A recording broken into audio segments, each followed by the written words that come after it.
Stéphane Fournier était assis seul à la table d'angle du bistrot du coin, vérifiant son téléphone pour la 8e fois. 19h03. Elle avait 33 minutes de retard. Son rendez-vous arrangé n'allait pas venir. Il le sentait. Ce poids familier de la déception s'installant dans sa poitrine. Il aurait dû s'en douter. 5 ans après avoir perdu sa femme, peut-être n'était-il tout simplement plus fait pour ça. La porte du restaurant s'ouvrit violemment. 2 petites filles firent irruption à l'intérieur. 7 ans, peut-être, portant des robes assorties, les cheveux en bataille. Leur visage était strié de larmes et d'autres choses. Quelque chose qui fit se nouer l'estomac de Stéphane. De la terre, des égratignures. L'une des filles avait du sang sur son col. Elles regardèrent frénétiquement autour d'elles dans le restaurant, désespérément, leurs yeux balayant les visages jusqu'à ce qu'ils se fixent sur Stéphane. Elles coururent droit sur lui. « Vous êtes Stéphane » haleta l'une d'elles, à peine capable de respirer. Stéphane Fournier. Stéphane se leva si vite que sa chaise racla bruyamment le sol. « Oui. Qu'est-ce qui ne va pas? Qu'est-ce qui vous est arrivé ?» La seconde fille agrippa son bras à 2 mains, ses petits doigts s'enfonçant avec force. Sa voix sortit dans un sanglot brisé. « Notre maman. Elle venait vous retrouver ici, mais des hommes sont venus chez nous. Ils sont entrés par effraction. » La première jumelle l'interrompit, les mots se bousculant. Il criait et elle nous a dit de courir et nous avons couru. Stéphane s'accroupit à leur niveau, son cœur battant à tout rompre. Doucement. Où est votre mère maintenant? Les 2 filles parlèrent en même temps, leurs voix se chevauchant dans la panique. Ils ont battu notre maman. Elle est en train de mourir. Le restaurant devint silencieux. Toutes les têtes se tournèrent vers eux. La formation de kinésithérapeute de Stéphane prit le dessus avant que son esprit ne puisse suivre. Où est-elle? Chez nous, pleura une des jumelles. À 3 rues par là. Elle montra du doigt avec une main tremblante. Elle est par terre. Il y avait du sang partout et elle ne bougeait plus. Stéphane avait déjà sorti son téléphone, composant le 112, tout en saisissant les mains des filles. Quelle est votre adresse? Donnez-moi votre adresse tout de suite. Alors que la première jumelle donnait péniblement le numéro de la rue à la fois à Stéphane et à l'opérateur des urgences, la seconde tira sur sa manche, le visage pâle de terreur. S'il vous plaît, murmura-t-elle. Dépêchez-vous. On ne sait pas si elle respire encore. Stéphane courait déjà vers la porte, les mains des filles serrées dans les siennes, son téléphone collé à son oreille alors qu'il donnait à l'opérateur des informations qu'il comprenait à peine lui-même. Derrière lui, quelqu'un l'interpella au sujet de l'addition. Stéphane ne s'arrêta pas. À 3 rues de là, une femme qu'il n'avait jamais rencontrée était en train de mourir. Et d'une manière ou d'une autre, ses filles l'avaient trouvée dans une ville de milliers d'habitants, l'avaient trouvée et avaient cru qu'il les aiderait. Il devait courir plus vite. Les filles le guidèrent à travers les rues, leurs petites jambes pompant fort pour suivre son rythme. Stéphane garda l'opérateur du Seine 12 en ligne. Continua d'avancer. Garda son esprit concentré sur le but d'arriver là-bas. Les jumelles pleuraient en courant, le souffle court. Mais elles ne ralentirent pas. C'est ici, cria l'une d'elles, désignant une maison de campagne à 2 étages avec une clôture blanche. La porte d'entrée était grande ouverte, suspendue de travers sur ses gonds comme si quelqu'un l'avait défoncée. Le sang de Stéphane se glaça. Restez derrière moi, ordonna-t-il aux filles alors qu'elles atteignaient le porche. N'entrez pas avant que je vous dise que c'est sûr. Mais notre maman. Je vais la voir. Je vous le promets. Mais vous deux, restez juste ici. Il poussa la porte, ses yeux s'habituant à la lumière intérieure. Le salon était détruit. Meubles renversés. Verres brisés partout. Cadre photo fracassé sur le sol. Et puis il la vit, une femme allongée, immobile, près du canapé, ses cheveux blonds emmêlés de sang, son visage enflé et meurtri au point d'être méconnaissable. Elle portait une jolie robe, des talons aux jetés à proximité. Elle s'était préparée pour le rendez-vous. Stéphane tomba à genoux à côté d'elle, ses doigts trouvant son cou, cherchant un pouls. « Madame, vous m'entendez » Rien. Il appuya plus fort, ajustant sa position. « Allez. Allez. Là. Faible, mais présent. Elle était vivante. J'ai un pouls, cria-t-il dans le téléphone. La victime est inconsciente. Traumatisme crânien sévère, blessure au visage, respiration superficielle. Où est l'ambulance? À 2 minutes, dit l'opérateur. Restez avec elle. Maintenez son cou stable. Ne la bougez pas. Stéphane entendit des sirènes au loin. Il regarda vers la porte où les jumelles se tenaient figées, se tenant l'une l'autre, les yeux écarquillés d'horreur. Elle est vivante, dit fermement Stéphane, s'assurant qu'elle l'entende.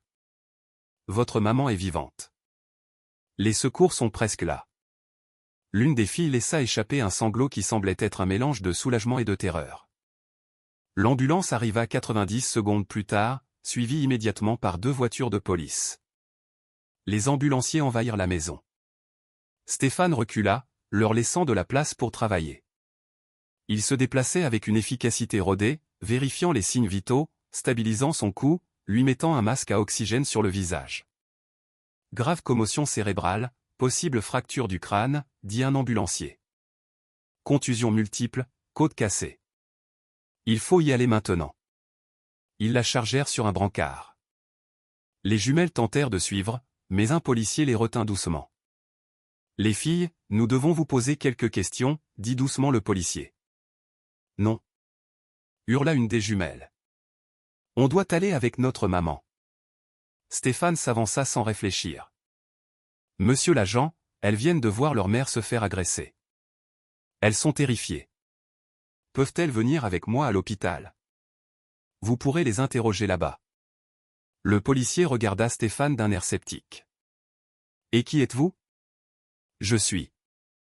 Stéphane s'arrêta. Qu'était-il? Un étranger? Un rendez-vous arrangé raté? Je suis Stéphane Fournier. Leur mère et moi devions nous rencontrer ce soir. Les filles m'ont trouvé quand c'est arrivé. Un autre policier s'approcha, plus âgé, plus expérimenté. Laissez-les aller à l'hôpital. Nous ferons le suivi là-bas.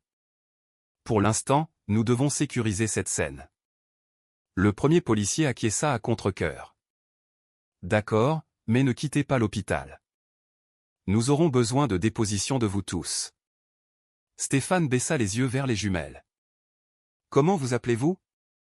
Je m'appelle Manon, dit l'une doucement. Elle, c'est Chloé. D'accord. Manon et Chloé. Nous allons suivre votre maman à l'hôpital tout de suite. D'accord? Elles hochèrent toutes les deux la tête, agrippant à nouveau ses mains. Sa vieille voiture était toujours garée au restaurant, à 3 rues de là. Un des policiers proposa de les conduire à l'hôpital. Ils montèrent à l'arrière de la voiture de police, les jumelles prises en sandwich entre Stéphane et un siège vide. À travers le pare-brise, Stéphane regarda l'ambulance s'éloigner, gyrophares allumés, sirène hurlante. Comment s'appelle votre maman? Demanda doucement Stéphane pendant qu'il suivait. Sandrine Dubois, murmura Chloé. Est-ce qu'elle va mourir? Stéphane voulait lui promettre que non. Voulait lui dire que tout irait bien. Mais il avait vu assez de blessures dans sa carrière pour savoir qu'il ne fallait pas faire de promesses qu'il ne pourrait pas tenir. Les médecins vont faire tout ce qu'ils peuvent, dit-il à la place. Votre maman est forte et elle respire. C'est ce qui compte pour l'instant. Qui étaient ces hommes? Demanda soudain Manon, la voix tremblante. Pourquoi lui ont-ils fait du mal? Je ne sais pas, dit Stéphane. Mais la police va le découvrir. À l'hôpital, tout devint chaotique. Sandrine fut emmenée d'urgence en chirurgie. Les jumelles furent conduites dans une salle d'attente privée où une assistante sociale les rencontra. Stéphane essaya de partir pour leur laisser de l'espace, mais les 2 filles s'accrochèrent à lui et ne voulurent pas le lâcher. S'il vous plaît, ne nous laissez pas, supplia Chloé. S'il vous plaît. L'assistante sociale, une femme à l'air bienveillant nommée Isabelle, prit Stéphane à part. Est-ce que les filles ont d'autres membres de leur famille que nous pouvons appeler? Je ne sais pas. Je viens de les rencontrer il y a 20 minutes. Les sourcils d'Isabelle se haussèrent. Vous n'êtes pas de la famille? Stéphane expliqua la situation aussi vite qu'il le put. Le rendez-vous arrangé, les filles courant dans le restaurant, la découverte de Sandrine. Isabelle écouta, son expression passant de la confusion à la compréhension, puis à quelque chose comme de la sympathie. Eh bien, dit-elle finalement, jusqu'à ce que nous puissions joindre d'autres membres de la famille, vous êtes tout ce qu'elles ont. Êtes-vous prêts à rester? Stéphane regarda Manon et Chloé, blottis l'une contre l'autre sur une chaise en plastique de la salle d'attente, leur robe sale et déchirée, leur visage encore strié de larmes et de peur. Elle le fixait comme s'il était la seule chose stable dans un monde qui venait de s'effondrer. Oui, dit-il. Je vais rester. Son téléphone vibra. Valérie, sa belle-sœur, appelait pour la 3e fois. Il l'avait complètement oublié. Il sortit dans le couloir et répondit. Stéphane, où es-tu? Sandrine n'est jamais venue au restaurant et tu ne réponds pas. Valérie, calme-toi. Il s'est passé quelque chose. Quelque chose de grave. Il expliqua tout. Quand il eut fini, Valérie resta silencieuse un long moment. Oh mon Dieu, souffla-t-elle enfin. Et Sandrine? Elle est en chirurgie. C'est grave, Val. Vraiment grave. J'arrive à l'hôpital. Lequel? L'hôpital Saint-Martin. Mais Val, j'ai besoin que tu fasses autre chose d'abord. Peux-tu passer prendre Léo chez toi et l'amener ici? Je ne sais pas combien de temps je vais en avoir, et ces filles ont besoin de quelqu'un pour rester avec elles. Bien sûr. Je serai là dans 30 minutes. Stéphane retourna dans la salle d'attente. Manon et Chloé n'avaient pas bougé. Isabelle leur avait apporté des briquettes de jus et des biscuits, mais ils restaient intacts sur la table. Les filles, savez-vous si votre maman a de la famille que nous devrions appeler? Demanda Stéphane en s'asseyant en face d'elle. Des grands-parents, des tantes ou des oncles? Papy et mamie habitent en Bretagne, dit Manon. On les voit à Noël. Et votre père? Les deux filles se raidirent. Les yeux de Chloé se remplirent à nouveau de larmes. La mâchoire de Manon se serra d'une manière qui semblait bien trop adulte pour une enfant de 7 ans. On ne voit pas notre papa, dit Manon sèchement. Quelque chose de froid s'installa dans l'estomac de Stéphane. Pourquoi pas? Les jumelles se regardèrent. Une communication silencieuse passa entre elles. Il nous fait peur, murmura Chloé. Maman a divorcé parce qu'il était méchant. Il criait beaucoup. Il ne nous a jamais frappés, mais il jetait des objets. Maman a dit qu'on n'était plus obligé de le voir après le divorce. Stéphane sentit les pièces du puzzle s'assembler dans son esprit. Chloé, Manon, j'ai besoin que vous réfléchissiez très attentivement. Quand ces hommes sont entrés de force chez vous ce soir, avez-vous vu leur visage? Les deux filles hochèrent lentement la tête. En avez-vous reconnu un? Un autre long silence. Puis Manon parla, sa voix à peine audible. L'un d'eux était notre papa. La porte de la salle d'attente s'ouvrit. 2 policiers entrèrent, les mêmes que ceux de la maison. Le plus âgé, dont le badge indiquait « Sergent Bernard », s'assit avec un carnet. Les filles, je sais que c'est difficile, mais nous avons besoin que vous nous racontiez exactement ce qui s'est passé ce soir. Pouvez-vous faire ça? Manon et Chloé regardèrent Stéphane. Il hocha la tête pour les encourager. C'est bon. Dites-leur la vérité. Manon commença. Sa voix tremblait, mais elle continua. Maman se préparait pour son rendez-vous. Elle était contente. Elle nous a montré la photo de M. Stéphane que Madame Valérie lui avait envoyée. Elle nous a dit qu'elle serait de retour pour 21h et que Madame Chen, la voisine, viendrait voir si tout allait bien. Chloé reprit l'histoire. On était dans notre chambre en train de jouer. Puis on a entendu la porte d'entrée s'écraser comme si quelqu'un l'avait défoncée. Maman a crié et on l'a entendu courir en bas. On a ouvert un peu la porte de notre chambre et on a regardé. Manon continua. Il y avait 3 hommes dans le salon. Des grands hommes. Maman leur disait de partir, qu'elle appelait la police. À quoi ressemblaient les hommes? Demanda doucement le sergent Bernard. Un était très grand avec le crâne rasé, dit Chloé. Un avait des tatouages partout sur les bras. Et un était. Sa voix se brisa. Un était notre papa. Bernard se pencha en avant. Vous êtes sûr que c'était votre père? Oui, dirent les deux filles en même temps. Comment s'appelle votre père? Nicolas Leroy, dit Manon. Lui et maman ont divorcé il y a 2 ans. Bernard échangea un regard avec son partenaire, qui sortit immédiatement de la pièce, son téléphone à l'oreille. Que s'est-il passé ensuite? Demanda Bernard. Les mains de Chloé tremblaient. Notre papa criait sur maman. Il disait qu'elle lui devait de l'argent. Il disait qu'elle lui avait tout volé. Maman a dit qu'elle ne lui devait rien. Que le divorce était définitif. Qu'il devait partir. Puis l'homme grand l'a poussée, dit Manon, sa voix se faisant plus petite.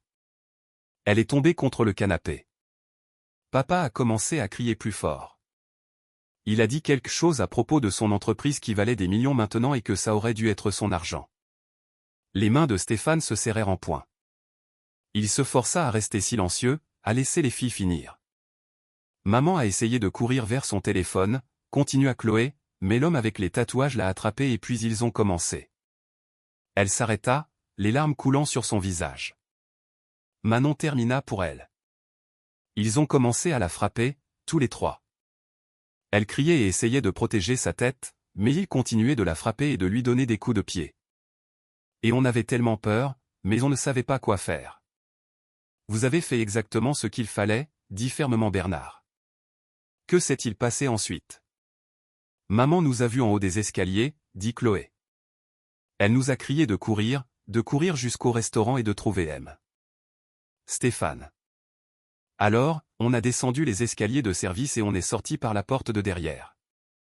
On a entendu papa crier derrière nous, mais on ne s'est pas arrêté. On a juste couru. Bernard regarda Stéphane. Et elles vous ont trouvé au bistrot du coin. Oui, j'attendais Sandrine.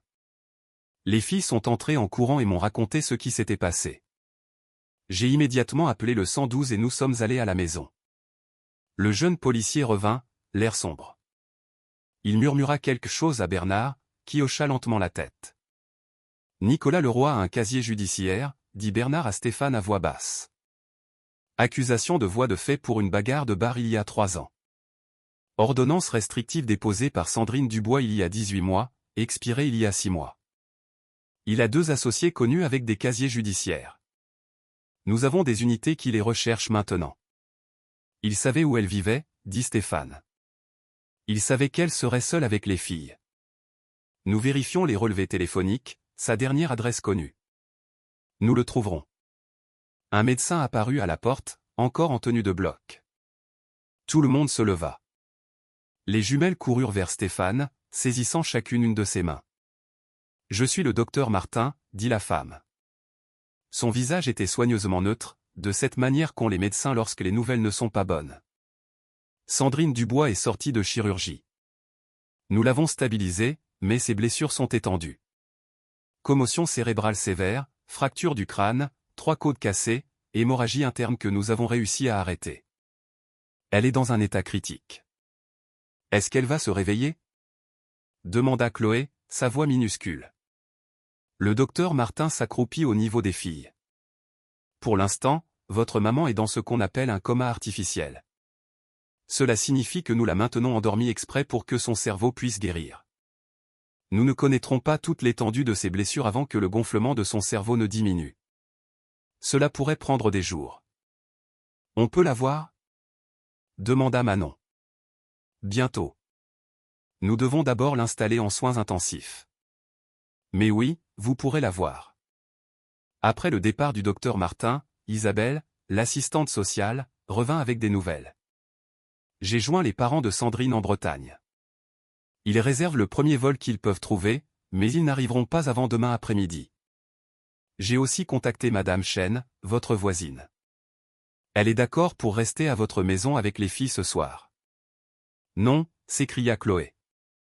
On veut rester avec maman. Ma chérie, tu ne peux pas rester en soins intensifs toute la nuit, dit doucement Isabelle. Tu dois rentrer à la maison. Te reposer. On ne retourne pas dans cette maison. Cria Manon. Et si papa revient? Et si ces hommes reviennent? Isabelle semblait désemparée. Elle se tourna vers Stéphane. Est-ce qu'il y a un moyen qu'elle reste avec moi? s'entendit dire Stéphane. Juste pour cette nuit, jusqu'à ce que leurs grands-parents arrivent. Vous n'êtes pas un tuteur approuvé. J'aurais besoin d'obtenir une autorisation. Alors obtenez-la. Ces filles viennent de voir leur mère se faire battre à mort. Elles sont traumatisées. Elles ne retourneront pas dans cette maison ce soir, et elles ne resteront pas avec une voisine qu'elles connaissent à peine. Elles resteront là où elles se sentent en sécurité. Isabelle regarda les jumelles. C'est ce que vous voulez? Restez avec M. Stéphane? Les deux filles hochèrent la tête avec emphase. D'accord, soupira Isabelle. Je vais passer quelques appels, mais c'est très inhabituel. Valérie arriva 20 minutes plus tard avec Léo. Le fils de Stéphane, âgé de 5 ans, jeta un regard aux jumelles en pleurs et plongea immédiatement la main dans son sac à dos. Il en sortit sa petite voiture préférée, la bleue avec la bande de course qu'il transportait partout depuis l'âge de 3 ans. Il s'approcha de Chloé et la lui tendit. Tu peux la garder pour ce soir. Ça aide quand j'ai peur. Chloé prit la voiture avec des mains tremblantes. Merci, murmura-t-elle. Léo hocha la tête sérieusement. Puis il alla vers Manon et enleva sa veste, celle avec le patch de super-héros que sa mère avait cousu avant de mourir. Tu as froid. Tu peux la mettre. Manon enfila la veste, même si elle était trop petite. Elle la serra fort autour d'elle. Les yeux de Valérie étaient rouges. Elle avait pleuré dans la voiture. Elle serra fort Stéphane dans ses bras. Comment va Sandrine? Critique. Ils ne savent pas si elle va se réveiller. Et les filles? Stéphane regarda Manon et Chloé assises par terre avec Léo, les 3 enfants parlant à voix basse. Elles tiennent le coup, à peine. 1 heure plus tard, une infirmière vint leur dire qu'ils pouvaient voir Sandrine pendant 5 minutes. Les soins intensifs étaient froids et stériles, remplis de machines qui bipaient et de lumière crue. Sandrine gisait dans le lit, entourée de moniteurs et de tubes. Son visage était si enflé que Stéphane la reconnut à peine d'après les photos que Valérie lui avait montrées. Ses 2 yeux étaient au beurre noir et fermés par le gonflement. Des bandages couvraient une partie de sa tête où ils avaient opéré. Manon et Chloé s'approchèrent lentement du lit, se tenant la main. « Maman » murmura Chloé. « Tu nous entends » Sandrine ne bougea pas. Le respirateur respirait pour elle, le son mécanique et rythmé. « On va bien, maman » dit Manon, la voix tremblante. « M. Stéphane s'occupe de nous. Et Léo nous a donné ses affaires, et on va rester avec eux ce soir, mais il faut que tu te réveilles, d'accord? Il faut que tu te réveilles parce qu'on a besoin de toi. » Chloé toucha la main de sa mère avec précaution, comme si elle avait peur de la briser. « Je t'aime, maman. S'il te plaît, réveille-toi. » Stéphane sentit sa gorge se nouer. Il avait vu beaucoup de blessures dans sa carrière, mais regarder 2 petites filles essayer de parler à leur mère inconsciente était d'une certaine manière pire que tout ce qu'il avait vécu. L'infirmière leur dit que le temps était écoulé.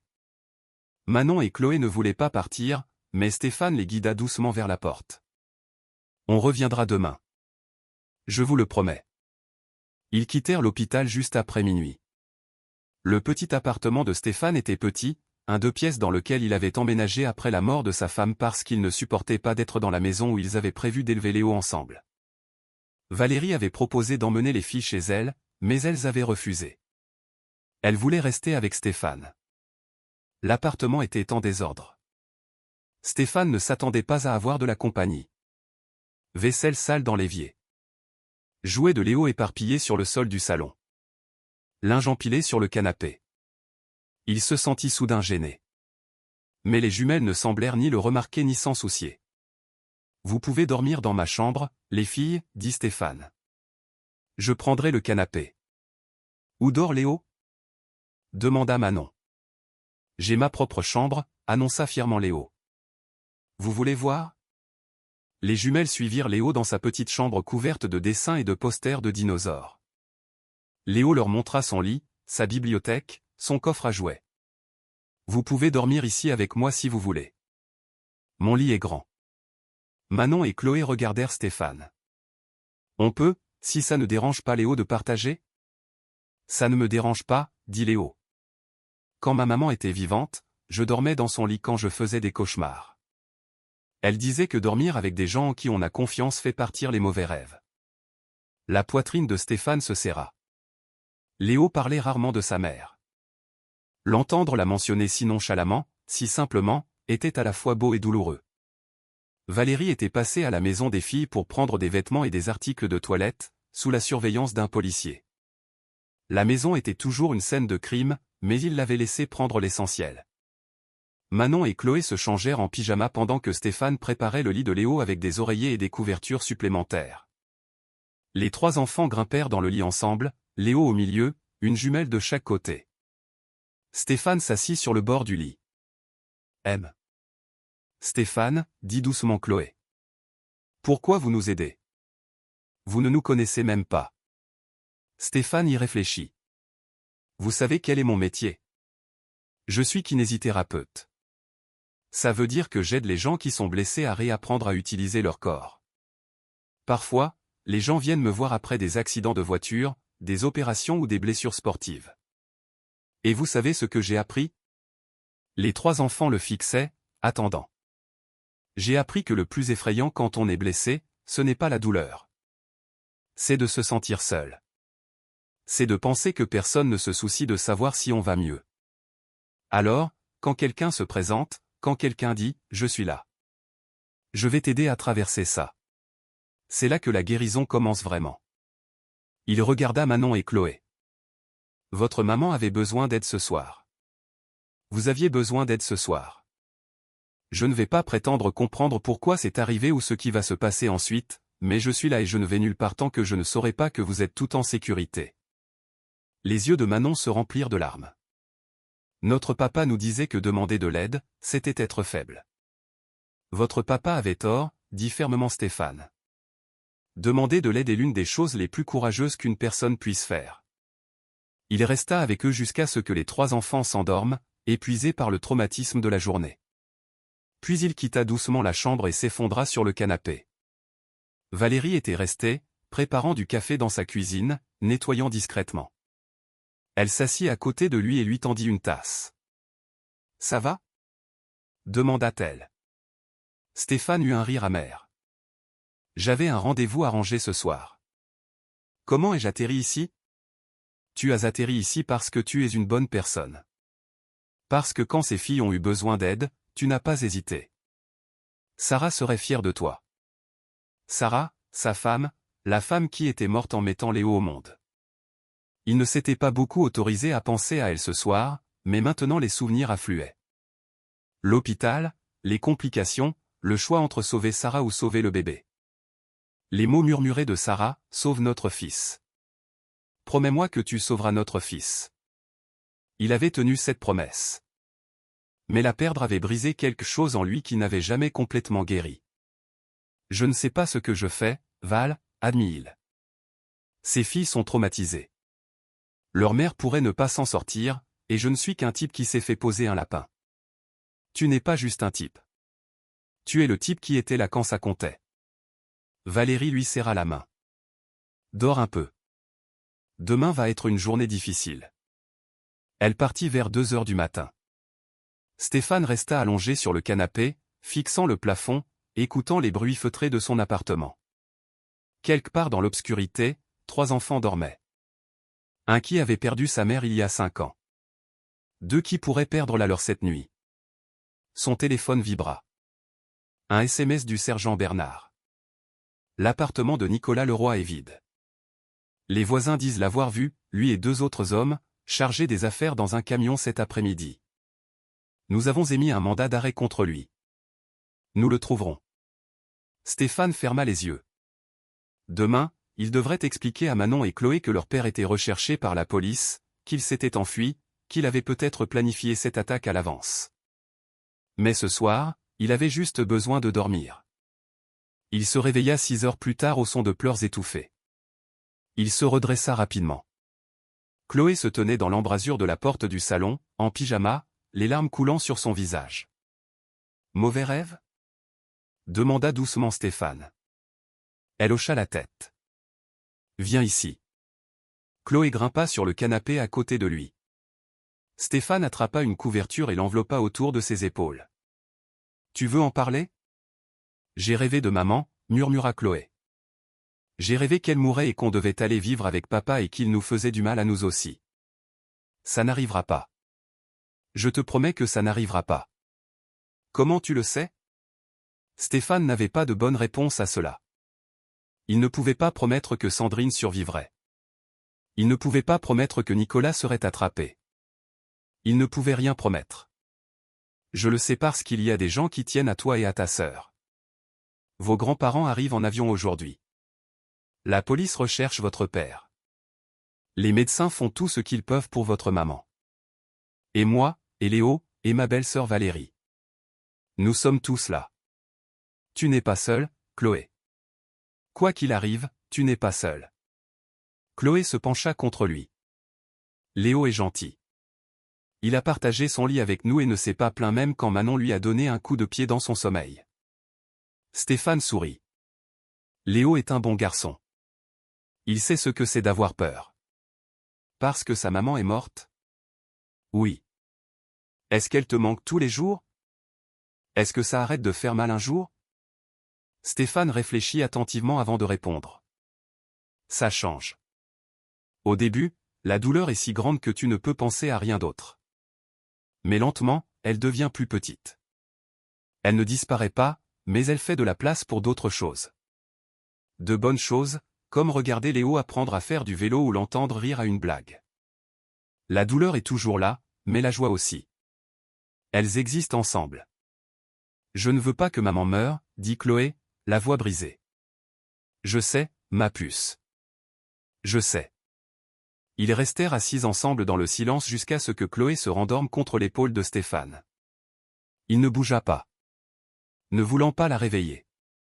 Quand Léo et Manon apparurent 1 heure plus tard, ils les trouvèrent ainsi. « Est-ce que Chloé va bien ?» demanda doucement Manon. Elle a fait un cauchemar. Elle va bien maintenant. Manon grimpa sur le canapé de l'autre côté de Stéphane. Léo se faufila à côté de Chloé. Ils restèrent assis tous les 4 alors que la lumière du matin commençait à filtrer par les fenêtres. Une étrange petite famille née de la crise. Le téléphone de Stéphane sonna vers 8 heures. L'hôpital. Son cœur fit un bond dans sa poitrine en répondant. M. Fournier, c'est le docteur Martin. L'état de Sandrine n'a pas changé, mais nous avons fait d'autres scanners. Je voulais vous tenir au courant avant l'arrivée de ses parents. C'est grave? La fracture du crâne guérit comme prévu. L'hémorragie interne s'est arrêtée, mais le gonflement du cerveau est important. Nous ne connaîtrons pas l'étendue des dommages neurologiques avant qu'elle ne se réveille. Et pour l'instant, nous ne savons pas quand cela se produira. Ça pourrait être des jours, des semaines, mais elle se réveillera.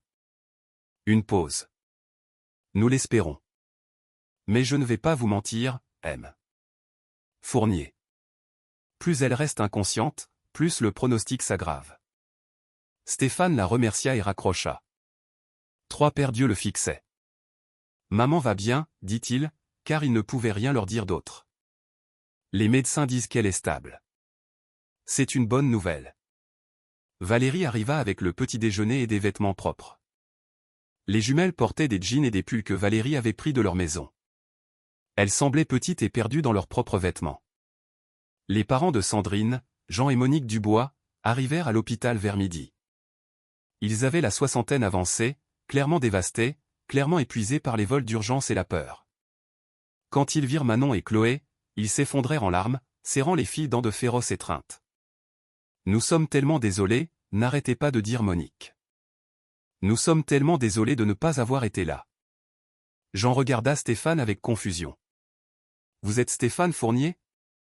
L'homme du rendez-vous? » Oui, monsieur. Valérie nous a raconté ce que vous avez fait, comment vous avez trouvé Sandrine, comment vous vous êtes occupé des filles.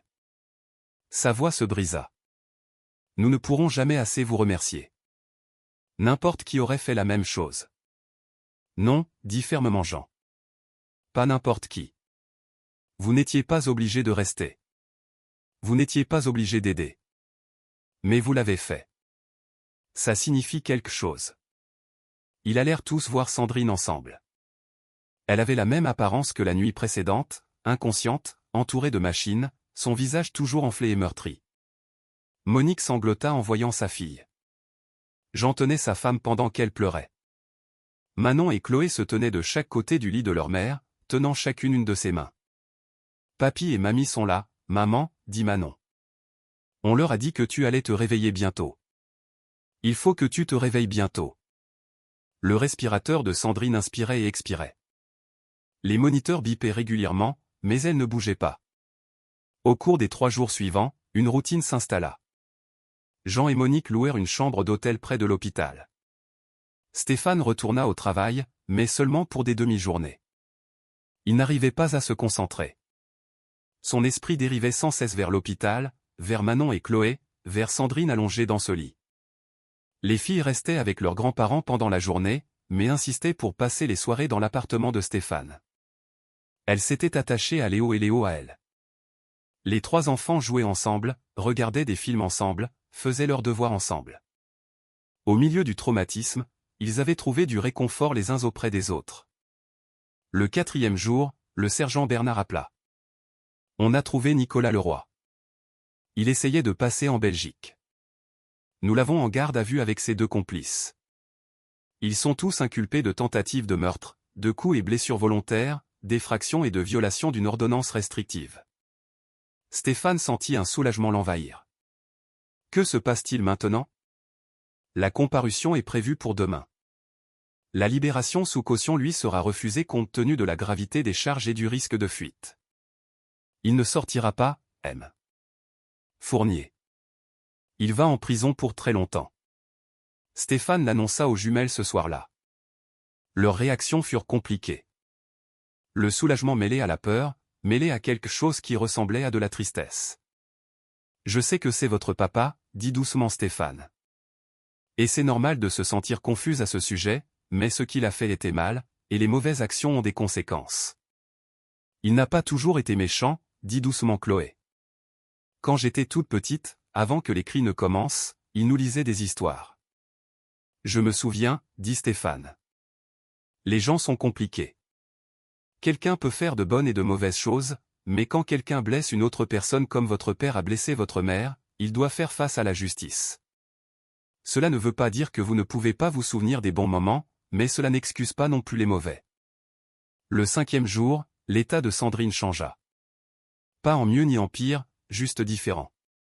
Le docteur Martin appela cela une conscience minimale. Ses yeux papillotaient parfois. Ses doigts tressaillaient. Mais elle n'était pas réveillée. Pas vraiment.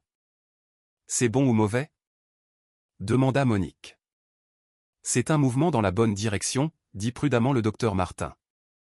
Son cerveau montre plus d'activité, mais nous ne pouvons toujours pas prédire quand ou si elle se réveillera complètement.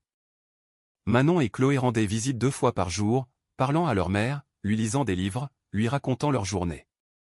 Léo venait aussi parfois, s'asseyant tranquillement pendant que les jumelles parlaient. Le 7e jour, Valérie prit Stéphane à part à l'hôpital.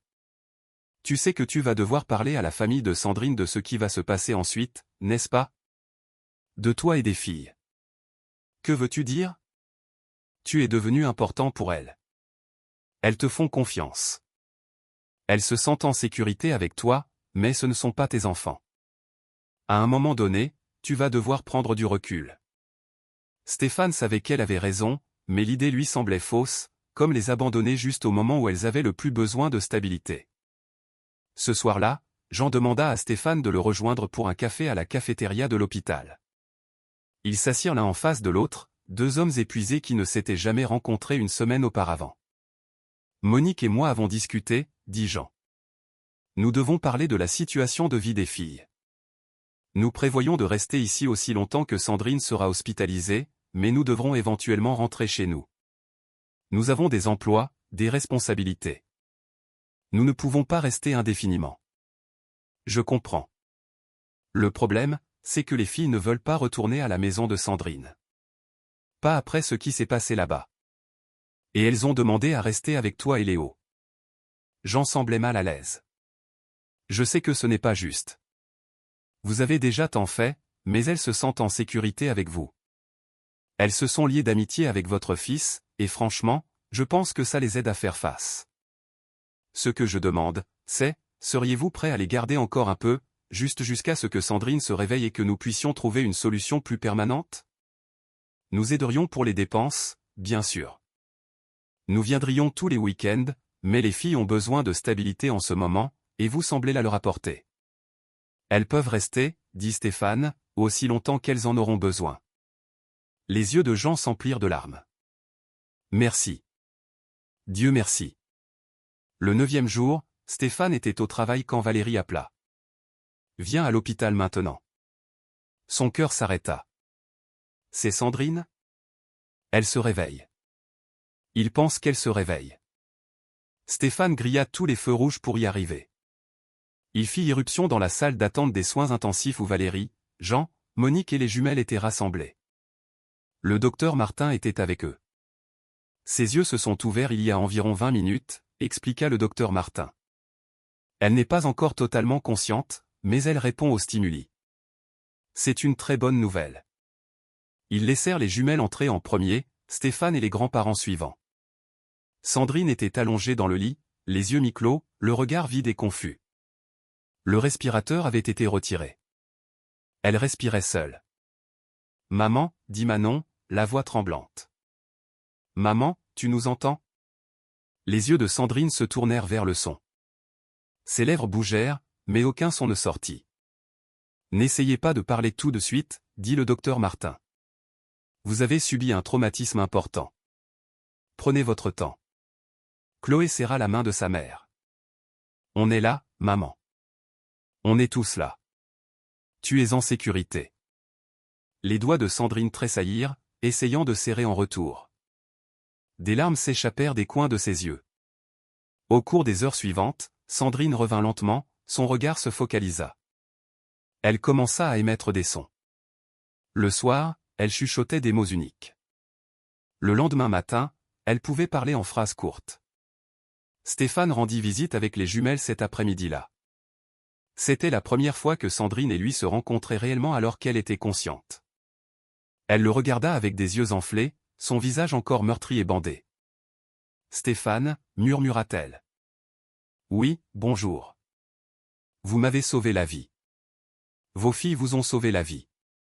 Ce sont elles les courageuses. » Les yeux de Sandrine se posèrent sur Manon et Chloé. « Mes bébés. Mes courageuses bébés. » Les jumelles grimpèrent prudemment sur le lit, se blottissant contre leur mère de chaque côté. Sandrine les enlaça malgré sa douleur évidente. « Je suis tellement désolée, » murmura Sandrine. « Je suis tellement désolée que vous ayez dû voir ça. »« Ce n'est pas ta faute, maman, » dit Manon avec force. « C'est papa qui devrait être désolé. »« Il est en prison, » ajouta Chloé. « Il ne peut plus nous faire de mal. » Sandrine regarda Stéphane par-dessus la tête de ses filles. « Valérie m'a tout raconté. Comment vous vous êtes occupé d'elles? Comment vous les avez laissées rester avec vous et Léo? Ce sont de bonnes filles. »« J'ai raté notre rendez-vous, » dit Sandrine. Et incroyablement, elle sourit un peu. Terrible première impression. Stéphane sourit en retour. « J'ai connu pire. » Cela lui arracha un petit rire, qui se transforma en une grimace de douleur. « Ne me faites pas rire. J'ai des côtes cassées. Désolé. » Au cours de la semaine suivante, la convalescence de Sandrine progressa. Elle fut transférée des soins intensifs à une chambre normale. Des kinésithérapeutes venaient quotidiennement pour l'aider à recommencer à bouger. Elle avait un long chemin à parcourir, des os cassés à guérir, des problèmes neurologiques à surmonter, un traumatisme à traiter, mais elle était vivante. Elle était réveillée. Elle se battait. Les jumelles partageaient leur temps entre l'hôpital et l'appartement de Stéphane. Sandrine insistait pour qu'elle continue d'aller à l'école, de jouer avec Léo, de conserver un semblant de vie normale. Elle ne voulait pas qu'elle reste assise dans une chambre d'hôpital toute la journée. Stéphane rendait visite à Sandrine tous les soirs après le travail, généralement avec Léo et les jumelles. Ils s'entassaient tous dans sa chambre, les enfants lui racontant leur journée. Sandrine écoutait avec une attention féroce, comme si elle essayait de mémoriser chaque détail. Un soir, après que les enfants se soient endormis en regardant un film sur la télévision de l'hôpital, Sandrine et Stéphane parlèrent tranquillement. « Je dois te dire quelque chose, » dit Sandrine, à propos de Nicolas. « Sur pourquoi il a fait ça. Tu n'es pas obligé. Si. Tu mérites de savoir. Elle prit une profonde inspiration. Quand nous nous sommes mariés il y a 11 ans, je travaillais à un poste de débutant dans une entreprise technologique. Nicolas était entre deux emplois. Il se disait entrepreneur. Toujours de grandes idées, mais rien qui n'ait jamais abouti. Je subvenais à nos besoins financièrement. Puis j'ai eu les jumelles et j'ai pris un congé maternité. Et Nicolas était censé aider davantage. Au lieu de cela, il a commencé à boire, à se mettre en colère. Les cris ont commencé. Stéphane écoutait en silence. 5 ans après le mariage, j'ai créé ma propre société de conseil. Juste moi, travaillant à domicile, prenant tous les clients que je pouvais. Nicolas détestait ça. Il disait que je devais me concentrer sur mon rôle de mère, pas jouer à la femme d'affaires. Mais mon entreprise a grandi rapidement. En 2 ans, j'avais 15 employés et des contrats avec de grandes entreprises technologiques. Nicolas a empiré. Plus d'alcool, plus de colère. Il ne nous a jamais frappés, ni moi ni les filles, mais la violence psychologique était constante. Pourquoi es-tu resté? La peur, principalement. La peur d'être une mère célibataire. La peur qu'il se batte pour la garde par dépit. La peur de ne pas pouvoir tout gérer seule. Sandrine ferma les yeux. Finalement, il y a 3 ans, il a jeté une chaise lors d'une dispute. Elle m'a manqué de quelques centimètres, mais a fait un trou dans le mur. Les jumelles l'ont vu. Cette nuit-là, j'ai demandé le divorce. J'ai obtenu une ordonnance restrictive. Il a fallu 1 an pour tout finaliser. Que s'est-il passé après? Mon entreprise a explosé. Nous avons décroché 3 contrats majeurs juste après la finalisation du divorce. En 1 an, mon entreprise valait 10 millions d'euros. Nicolas l'a découvert, a commencé à me harceler, disant qu'il méritait la moitié de tout parce que nous étions mariés quand j'ai créé l'entreprise. Mais légalement, il n'avait aucun droit. Le divorce était réglé. Il a eu ce que le tribunal a ordonné et rien de plus. Alors il a décidé de prendre ce qu'il pensait lui être dû, dit doucement Stéphane. Je pense qu'il prévoyait de me faire peur pour que je lui donne de l'argent. Je ne pense pas qu'il prévoyait de. Sa voix se brisa. La police a dit que si les jumelles n'avaient pas couru quand elles l'ont fait. Si tu n'étais pas arrivé si vite, je serais morte d'une hémorragie interne. Mais tu n'es pas morte. Tu es là et Nicolas va en prison pour le reste de sa vie. Mon avocat dit qu'il risque de 25 à 30 ans minimum. Ses 2 amis coopèrent, témoignant contre lui en échange de peine réduite. C'est fini. Enfin, c'est vraiment fini. Stéphane tendit la main et prit la sienne. Le geste semblait naturel, confortable. Comment te sens-tu? Vraiment? Terrifiée, reconnaissante, confuse. Elle le regarda. Nous devions dîner ensemble. Au lieu de ça, tu as été plongé dans la pire crise de ma vie, et tu es resté. Pourquoi es-tu resté, Stéphane? Stéphane y réfléchit.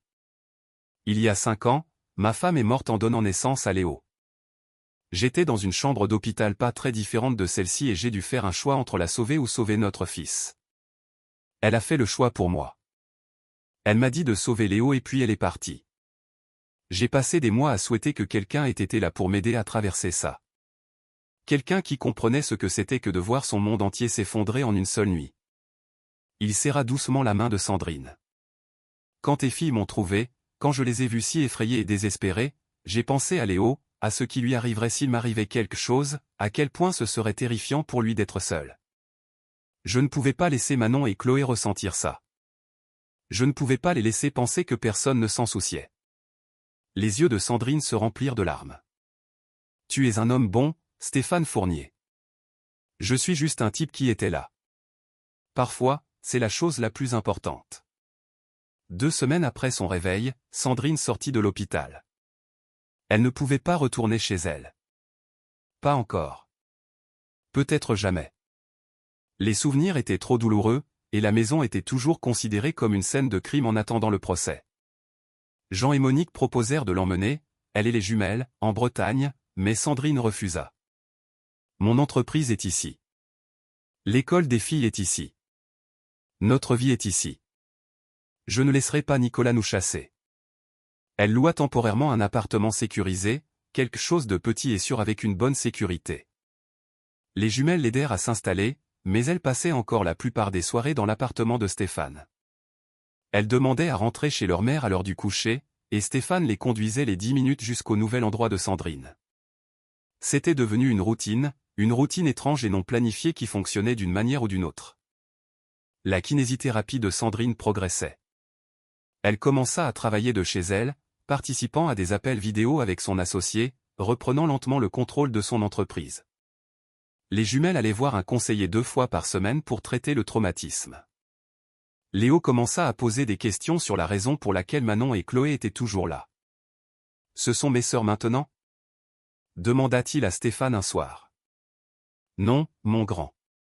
Ce sont tes amies. De bonnes amies. Mais elles sont tout le temps là, comme des sœurs. » Stéphane n'avait pas de bonne réponse à cela. Un soir, 6 semaines après l'agression, Sandrine invita Stéphane et Léo à dîner dans son nouvel appartement. Elle avait cuisiné, ou tenté de cuisiner, des spaghettis.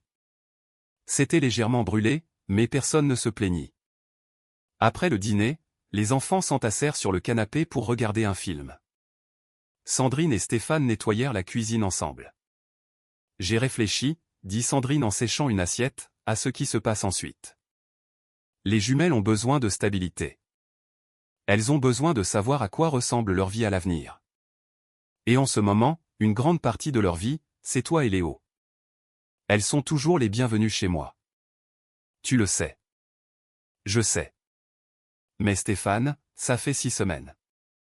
Tu as eu 3 enfants dans ton minuscule appartement pendant 6 semaines. Tu les as conduits à l'école et en thérapie et tu as coordonné avec moi tout en travaillant à plein temps. Ce n'est pas durable à long terme. Ça ne me dérange pas. Je sais que ça ne te dérange pas. C'est ça le problème. » Sandrine se tourna pour lui faire face. « Tu es tellement occupé à t'occuper de tout le monde que tu ne t'occupes pas de toi. Quand as-tu eu une nuit complète de sommeil pour la dernière fois? Quand as-tu fait quelque chose juste pour toi pour la dernière fois? » Stéphane ne s'en souvenait pas. « Voici ce que je propose, » dit Sandrine. « Mettons en place un véritable calendrier de garde. Pas seulement toi qui aides quand c'est nécessaire, mais un vrai plan. Peut-être que les filles restent avec toi 2 nuits par semaine et avec moi le reste du temps.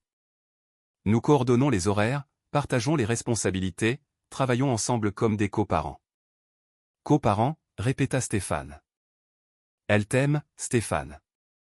Elles te font confiance. Léo les aime. Ils sont devenus une unité.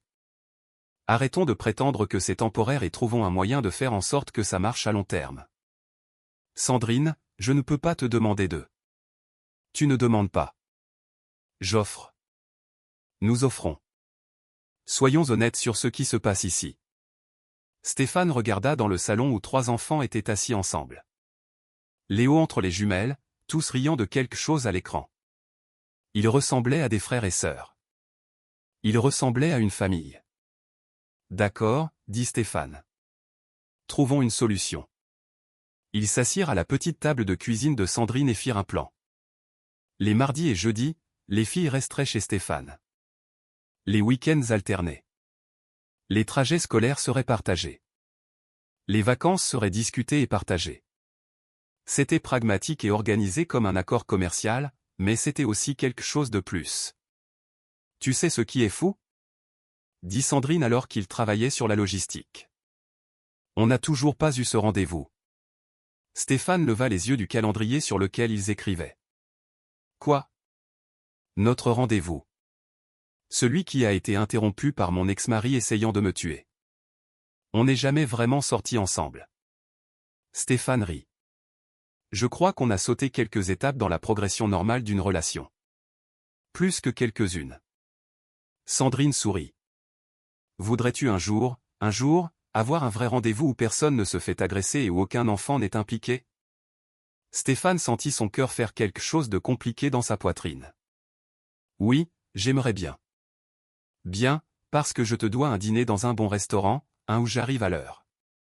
3 mois après l'agression, le procès de Nicolas Leroy commença.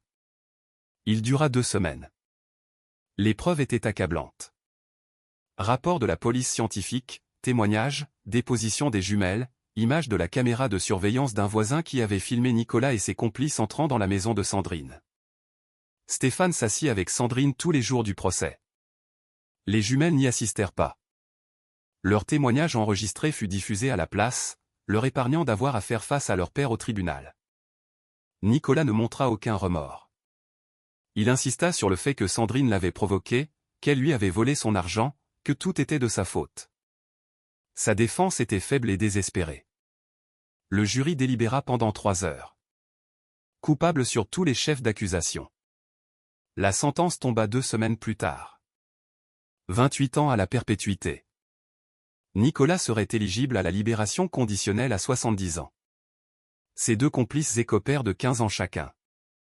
Alors que Nicolas était emmené menotté, Sandrine murmura « C'est fini.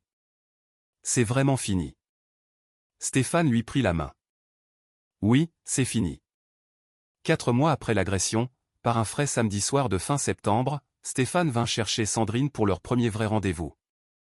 Pas d'enfants, pas d'hôpitaux, pas de police ni d'avocat ni de procès, juste un dîner dans un bon restaurant.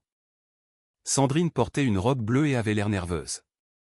Stéphane portait la même chemise qu'il portait le soir où ils étaient censés se rencontrer pour la première fois. Elle le remarqua immédiatement. « Tu as gardé cette chemise. » Elle semblait porter chance. « Malgré tout, elle t'a amené dans ma vie. » Ils allèrent au bistrot du coin, le même restaurant où tout avait commencé. Ils s'assirent à la même table où Stéphane avait attendu seul, où les jumelles l'avaient trouvé. « C'est surréaliste, » dit Sandrine en regardant autour d'elle. « D'être ici. Enfin. Mieux vaut tard que jamais. » Ils commandèrent du vin et des plats traditionnels français. Ils parlèrent de tout, de leur enfance, de leurs rêves, de leurs peurs, de leurs espoirs pour l'avenir. Ils parlèrent de Sarah, la défunte femme de Stéphane, et Sandrine ne tressaillit pas ni ne devint jalouse. Elle écouta avec un intérêt sincère. Ils parlèrent du traumatisme de l'agression, et Stéphane n'essaya pas de le minimiser ou de le réparer. Il se contenta d'écouter. « J'ai peur, » admit Sandrine au dessert. « J'ai peur que ce que nous avons ait été construit sur une crise. Que lorsque la vie redeviendra normale, nous nous rendrons compte que nous ne sommes pas faits l'un pour l'autre. » La vie aura toujours des crises, dit Stéphane. Des crises différentes. Peut-être plus petites, mais toujours quelque chose. La question n'est pas de savoir si nous sommes compatibles dans des circonstances parfaites. La question est de savoir si nous sommes compatibles dans les vrais. Et le sommes-nous? Stéphane pensa aux 4 derniers mois, aux veillées à l'hôpital, aux conversations tardives, au calendrier de garde partagé, à la façon dont leurs enfants s'étaient liés, à la façon dont Sandrine le faisait rire même les jours difficiles. À la façon dont elle le regardait comme s'il était quelqu'un qui valait la peine d'être connu. « Oui, dit-il. Je pense que oui. » Sandrine sourit. « Je le pense aussi. » Ils se tinrent la main par-dessus la table. Autour d'eux, le restaurant bourdonnait d'autres convives, d'autres conversations, d'autres vies. Mais dans leur coin, à leur moment, il n'y avait qu'eux. « Tu sais, le meilleur dans tout ça, » dit Sandrine. « Quoi ? » Quand les filles seront plus grandes, quand elles demanderont comment on s'est rencontrés, on pourra leur dire la vérité. Que leur courage a sauvé ma vie, qu'elles t'ont trouvé quand j'avais le plus besoin de toi. Quelles ont été les héroïnes de cette histoire? Elles seront probablement gênées, dit Stéphane. Les adolescents détestent être appelés des héros par leurs parents. Leurs parents, répéta doucement Sandrine. Stéphane réalisa ce qu'il avait dit. Il ne le retira pas. Ça te va? De penser les choses comme ça? Plus que ça. 6 mois après l'agression, Sandrine vendit son ancienne maison. Elle ne supportait pas d'y vivre à nouveau. Ne pouvait pas laisser ses filles grandir dans un lieu marqué par la violence. Elle acheta une nouvelle maison, une plus grande, dans un quartier à 15 minutes de l'appartement de Stéphane. Il y a 4 chambres, dit-elle à Stéphane avec enthousiasme. Une pour moi, une pour chaque jumelle, et une chambre d'amis pour quand Léo restera, ce qui, je l'espère, arrivera souvent. Le bail de Stéphane expirait dans 2 mois. Il avait de toute façon pensé à déménager, à prendre quelque chose de plus grand maintenant que sa vie s'était élargie pour inclure 3 personnes supplémentaires. Et si? dit-il prudemment. Et si on prenait juste une maison ensemble? Sandrine arrêta de déballer les cartons. Les enfants vivent déjà comme des frères et sœurs. Nous coordonnons déjà tout comme des partenaires. Nous passons presque toutes les soirées ensemble de toute façon. Et si on officialisait les choses? Stéphane Fournier, es-tu en train de me demander d'emménager avec toi? Je suggère que nous emménagions ensemble. Partenaires égaux, maison partagée, coparents pour de vrai. Sandrine posa la boîte qu'elle tenait. Elle s'approcha de Stéphane et l'embrassa. C'était leur premier baiser. D'une manière ou d'une autre, en 6 mois de construction d'une relation, il n'en était jamais arrivé là. Il y avait eu des mains tenues, des baisers sur le front et des contacts doux, mais pas ça.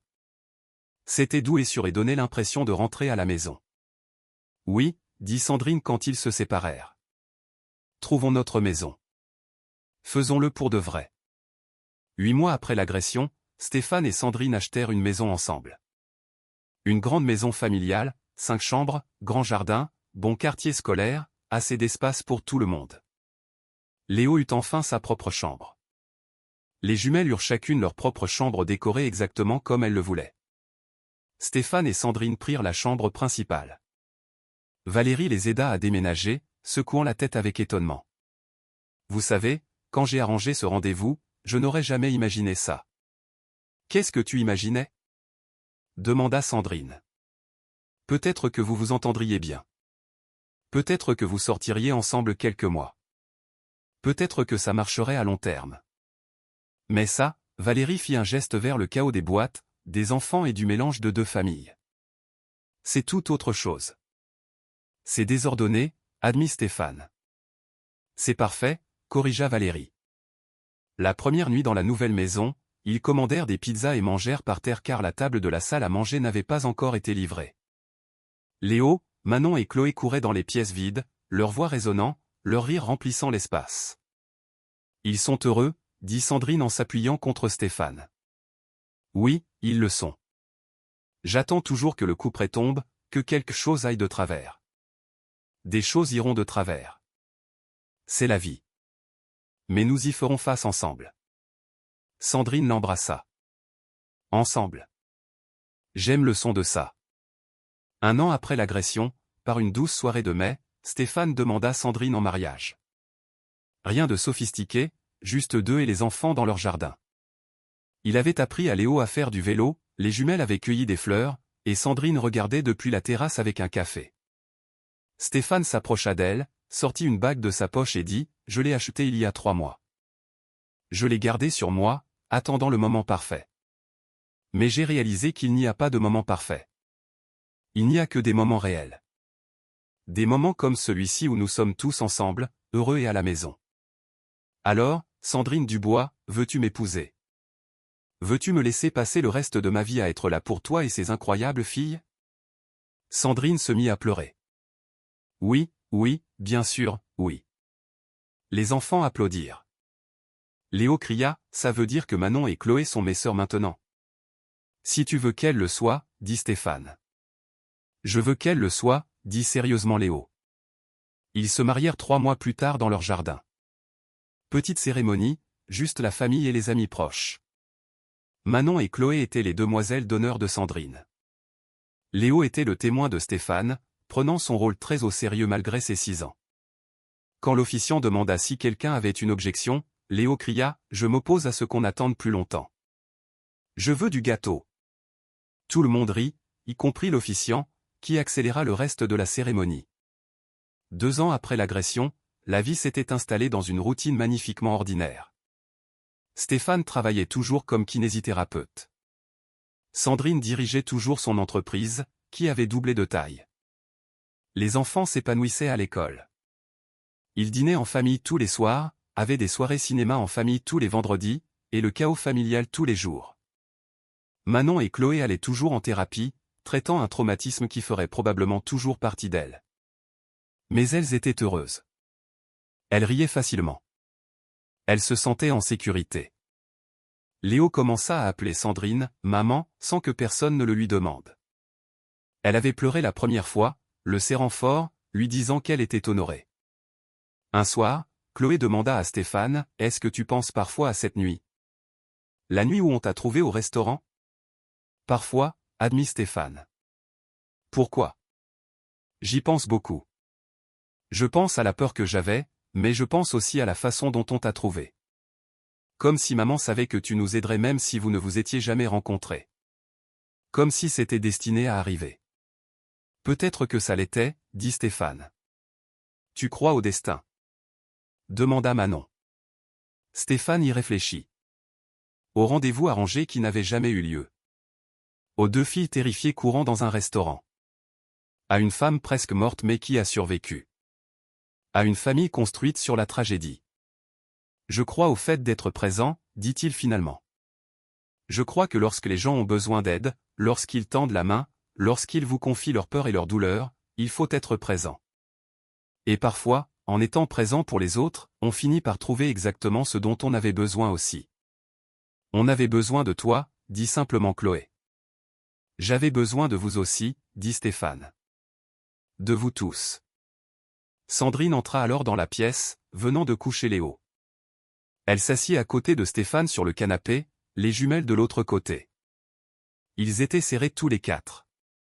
Une unité familiale qui ne devrait pas fonctionner mais qui, d'une manière ou d'une autre, fonctionnait. « Qu'est-ce qu'on regarde ce soir ?» demanda Sandrine. « Quelque chose de joyeux ?» dit Manon. Avec une fin heureuse. Stéphane lança un film, passa son bras autour de Sandrine, sentit les jumelles s'appuyer contre lui. Son téléphone vibra. Un SMS de Valérie. « Tu te souviens de ce rendez-vous arrangé que je t'avais organisé ? » De rien. Il sourit et tapa en retour. Le meilleur rendez-vous arrangé où je ne suis jamais allé. Parce que c'était la vérité. Il n'était jamais arrivé à ce rendez-vous. Sandrine n'était jamais venue. Au lieu de cela, deux courageuses petites filles avaient tout changé. Elles avaient fait irruption dans sa vie à son moment le plus ordinaire et l'avaient transformé en quelque chose d'extraordinaire.